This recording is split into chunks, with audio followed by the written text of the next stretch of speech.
Ebru News special interview with Dr. Justin McCarthy continues with more on the recommendations to both sides in the whole historical debate.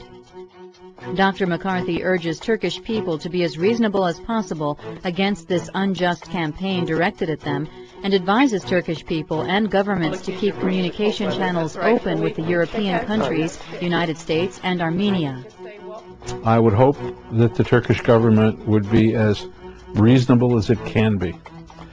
We have a saying about don't shoot off your nose to spite your face. In other words, I would hope that Turkey would not react in anger, but instead would react doing the absolute best thing politically for Turkey. Now that means that you may have to live with America even if America does the wrong thing. After all, no country in the world can forget about America.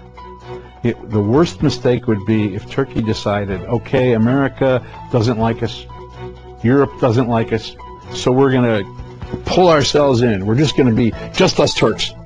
We're going to forget about the world. Terrible mistake.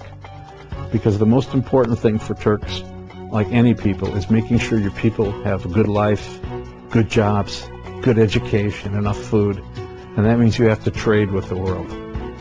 But surely Turks have to let America know that they've insulted an ally and they've made up history and that they're just plain wrong. But I mean, keep diplomatic relations, keep on talking.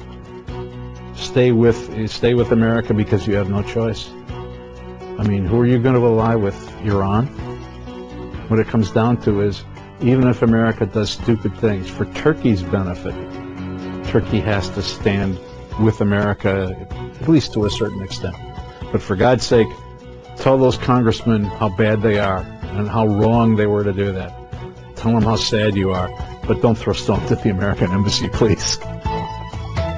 Dr. McCarthy also said that the Armenian allegations have not served anybody throughout the history, and no benefit is expected to come out for the parties involved in the controversy. The only benefit that can come is if Turkey and Armenia forget about this past, this part of history. I think they should get together. I think the proposal of the Prime Minister and the majority and the minority leader of Erdogan and Baykal together, the proposal to have a commission that would study is a very good thing. But I think that Armenians should, when they deal with Turkey, forget about all this genocide stuff.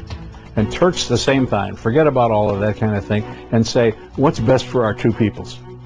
For Armenians and Armenia, unquestionably, the best thing for them is to trade with Turkey. Unquestionably. So they should say, forget about all this hatred. Forget about all the history and leave Azerbaijan. I mean, if they want to talk about Karabakh, that's one thing. But they control a quarter of the property in Azerbaijan, a quarter of the region. If they really want to be peaceful with Turkey, they should leave all that region in Azerbaijan, and they should forget about all this political argument about genocide and just say we're going to be two countries that are next to each other, we're going to be friends, we're going to trade, we're going to go to each other's schools, we're going to learn. And then, once they become friends, pretty soon you're going to forget about all of this stuff. Once people learn to live with each other. But of course, that's idealism. I don't think that will happen. I don't think it will happen. I wish it were true. Visit Ebru News website at www.ebru.tv for more coverage on the Armenian question.